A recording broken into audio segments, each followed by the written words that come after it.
Curious minds में मौजूद हूँ एक ग्रास फील्ड पे। यहाँ पर दूर दूर तक घास ही घास है। घास की दो तीन प्रजातियां यहाँ पर हो सकती है या फिर उससे भी ज़्यादा।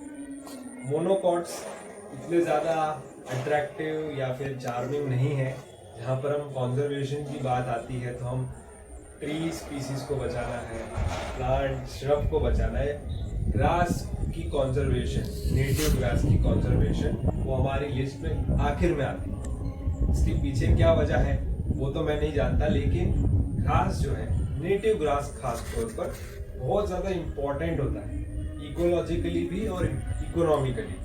बहुत कुछ हमें घास प्रदान करता है इकोसिस्टम में, हमको खाने के तौर पर। आज उसी यही सारी बातें करेंगे, लेकिन कभी कभार आप भी ऐसे घास के मैदान में जो बहुत कम होते जा रहे हैं भारत में, क्योंकि ये किसी को लगेगा कि ये वेस्ट लैंड है, सिर्फ घास उगी हुई है। हम ग्रासलैंड समझते नहीं। ग्रासलैंड जो है बहुत इंपॉर्टेंट होते हैं, जो भारत में दिन प्रतिदिन कम होते जा रहे हैं। इनकी जो लैंड एरिया है जो ग्रास के अंडर है, ग्रासलैंड, ये बहुत कम होते जा रहे हैं। ऐसा पहले नहीं हुआ करता। ग्रास ऐसी फैमिली है जिसको साइंटिफिकली पोआशिए फैमिली कहा जाता है। पोआशिए फैमिली के जितने भी मेंबर्स हैं, जितने भी घास की प्रजातियां हैं, बहुत उपयोगी होती है। इनको मोनोकॉट्स भी कहा जाता है, क्योंकि अगर आप इनको सीड से ग्रो करोगे तो एक ही पत्ता आएगा। सीड लीव जिसको कहा जाता है, वो एक ही निकलेगा और सिंगल सिंगल सिंगल सिंगल ऐसे ग्रो होते जाते हैं, एक के बाद एक पत्ते निकलते जाते हैं। एक शीट के तौर पर, बंडल के तौर पर ग्रो होता है। हॉलो होता है, स्टेम नहीं होती है। ये सारे कैरेक्टरिस्टिक है पोआशिए ग्रास फैमिली के। और इनमें फूल भी बहुत छोटे छोटे स्पाइकलेट्स पे आते हैं। सीड भी छोटी छोटी होती है, तो इन वजह से शायद हम इनको नोटिस नहीं करते।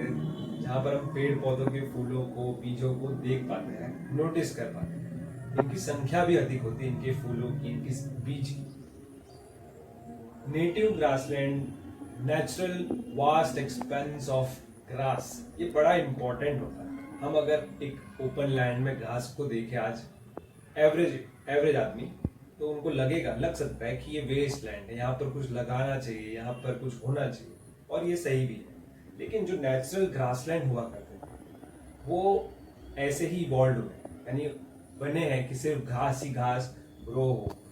और ऐसे नेचुरल ग्रासलैंड भारत में बहुत ही कम बचे हैं, इनकी संख्या बहुत कम है, इनकी लैंड एरिया कम होते जा रहा है। जो सबसे पहले मेरे दिमाग में आता है नेचुरल ग्रासलैंड, फर्टाइल और बहुत ही वैल्यूएबल, वो है बन्नी ग्रासलैंड, जो कच्छ, गुजरात के कच्छ में है।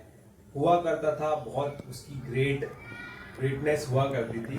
पूरे इंडिया नहीं, पूरे एशिया में वो सबसे बड़ा ग्रासलैंड था। यानी दूर दूर तक सिर्फ घास ही घास। और उसमें एक पॉपुलर ब्रीड भी है बफेलो की, बन्नी बफेलो, बन्नी काव। उसका दूध बहुत ज़्यादा पॉपुलर हुआ क्योंकि उसने ऐसे ही घास, न्यूट्रिशियस घास खाई है वहाँ की।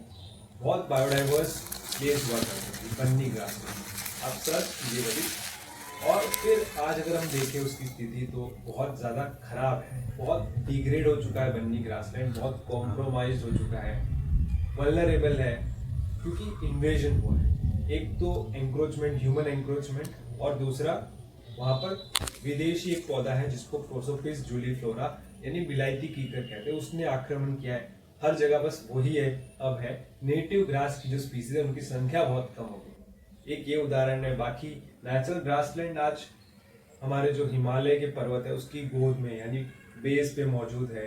फिर साउथ की बात करें तो वेस्टर्न घाट जो तमिलनाडु, केरला, कर्नाटका, गोवा, महाराष्ट्र, गुजरात तक जाता है वेस्टर्न घाट। इनमें खासतौर पर केरला और तमिलनाडु में नेचुरल ग्रासलैंड है जिनको शोला कहा जाता है। शोला ग्रासलैंड वो आज बचे हुए हैं। फिर दक्कन में है।